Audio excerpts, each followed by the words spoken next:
Have you ever wondered what it is about music that actually makes a drop hit hard? In my opinion, it all comes down to contrast, so the difference between before and after and the actual changes that you're making at the moment of the drop. So it could be a change in frequency or a change in space, tension release, sample selection, synthesis. There's endless ways in which we can make changes in our track, but how our drop actually feels a lot of the time just depends on how much contrast we have against the section before. So we're going to be going through a whole bunch of different techniques to create some contrast in your tracks. I've categorized these things into separate techniques for the sake of learning, but when it comes to making music, you're always doing these things all at the same time. You're experimenting and messing around, so the end product today will have these things all happening at the same time, but I'm going to be going through them one by one just to make it a little bit easier to understand. So this is the track that we're working with today.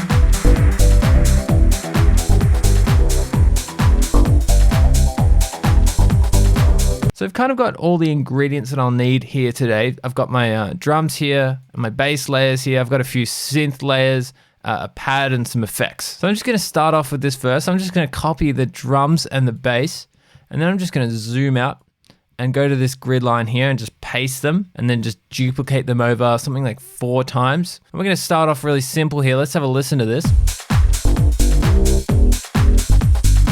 So this point here is going to be the start of our breakdown or build. I'm just going to call it the break. And to start creating some contrast here, what I'm going to do is simply just add and remove elements. This is the first step. We're creating contrast by taking things away and then putting things back in. So this is pretty self-explanatory.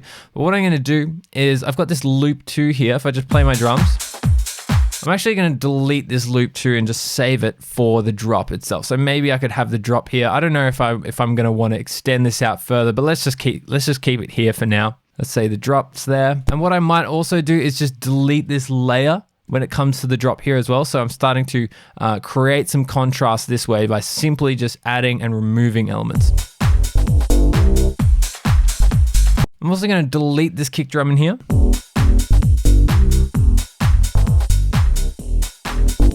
I'm gonna grab this synth over here, sounds like this, and sort of just duplicate this one over a little bit, something like this. I've got these plucks, let's just get them in there as well, so let's just duplicate those over. Maybe I'll just take them out at the drop section here. Let's just label this drop. So we're starting things off by adding and removing some core ingredients to the track.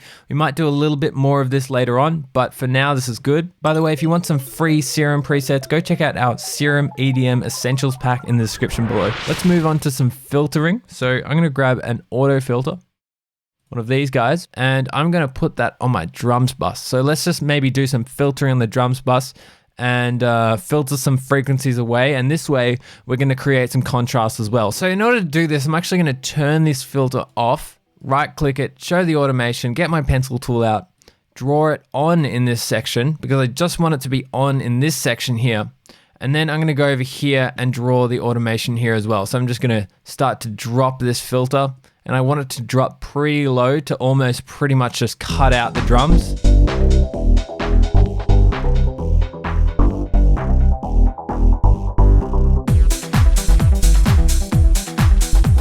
So already we're starting to create some contrast that way, but let's keep going with this. I might actually grab another auto filter. This time I'm going to flip it the other way so it cuts the low end out instead.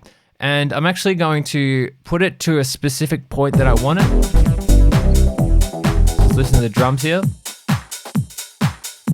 And I'm just going to do the exact same thing, turn it off, right click, show the automation, and then make it turn on in this section. So once we reach this point, it takes out the bass, takes out the kick drum. You can still hear the kick drum, it's still there, but it's just been filtered.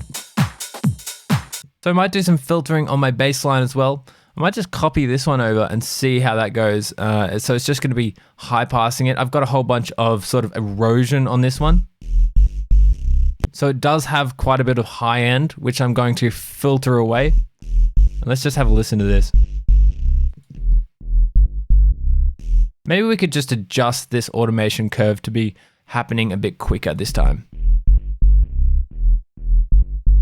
Whilst we're here, I might also just remove some subnotes just before the drop here, just to get that extra little bit of contrast and change as this drop happens. In terms of filtering for my other elements, I think I'm gonna leave them. So we've created a little bit of contrast already. This is what we got so far.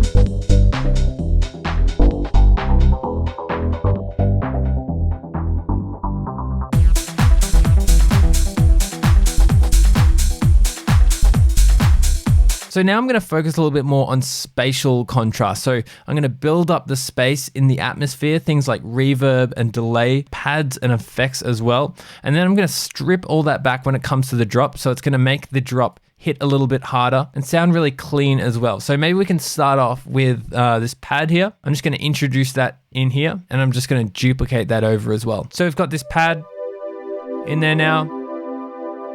It's got a long release time over here and it's got a whole bunch of reverb on it as well. So that's going to do a lot for building up the space in the atmosphere. Just for a bit of fun, we can do a bit of automation on this echo device. This is on the Plux as well. This thing. So I'm just going to automate this feedback to be slowly coming up and have a listen to this. See how it goes.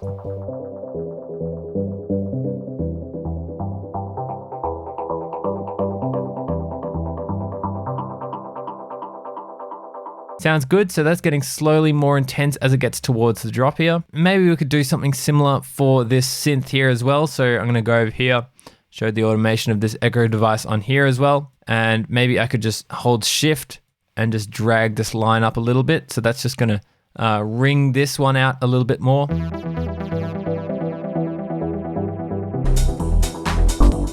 And what I'm going to do over here to really emphasize that contrast is just automate some mute switches to turn off. So this Plux here and this pad here, and even this synth here as well, they all have really long reverb or delay tails. And I'm just going to mute them as it gets to the drop. So it's a really clean cut and it really emphasizes that contrast. That's what I want in this case. So I'm going to mute this pad here as well. So this track is a little bit different though. I actually want the echo repeats to stop when it comes to this drop because I want that contrast that will offer, but I can't just mute it like I can with these ones because it has this thing that's going to be playing over the drop. What I'm going to do is actually show the automation here and mute this device just to turn off at this very specific moment right before the drop, just something like this.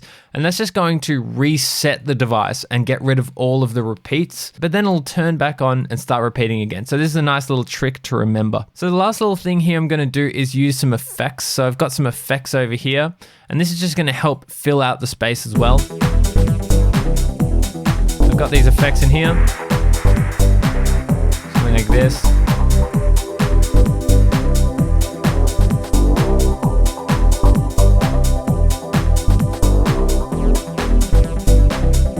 I've also got this riser in here, which is going to help build some tension into the drop and just sort of like signify that there is a drop coming, because we have a whole bunch of things being taken away, but we don't actually have anything sort of really swelling into this drop. So I'm going to put this here.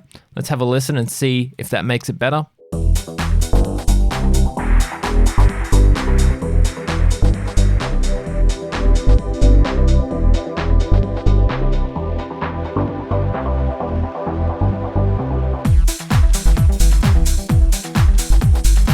One last thing I'm going to do here, and this is kind of a fun thing to do as well, is I'm just going to make a new track, a new audio track here, and I'm going to turn this onto resampling mode and turn it to auto and arm the track as well. And I'm actually just going to record this whole section that we've built here so far, and then I'm going to mess around with that recording. So let's just record that first.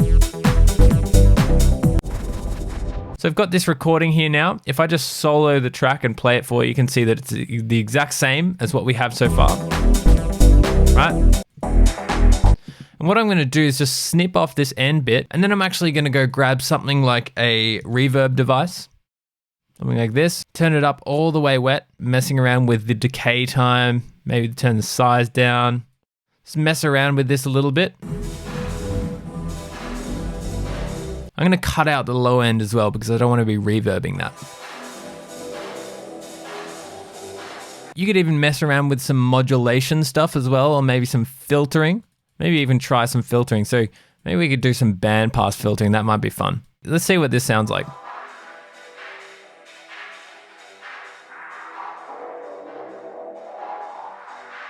And I'm just gonna fade this in as well. So this is gonna be slowly coming in over time. It's something that you won't really notice, but it will help to build some extra contrast in this drop. And it's just a little bit of fun to mess around with as well. So let's just have a listen to this. This is what it's sounding like. And I'm also gonna automate the mute switch to turn off in this one as well, so we don't have a tail here as well. So let's just have a listen to this now. In fact, I might put the auto filter before the reverb.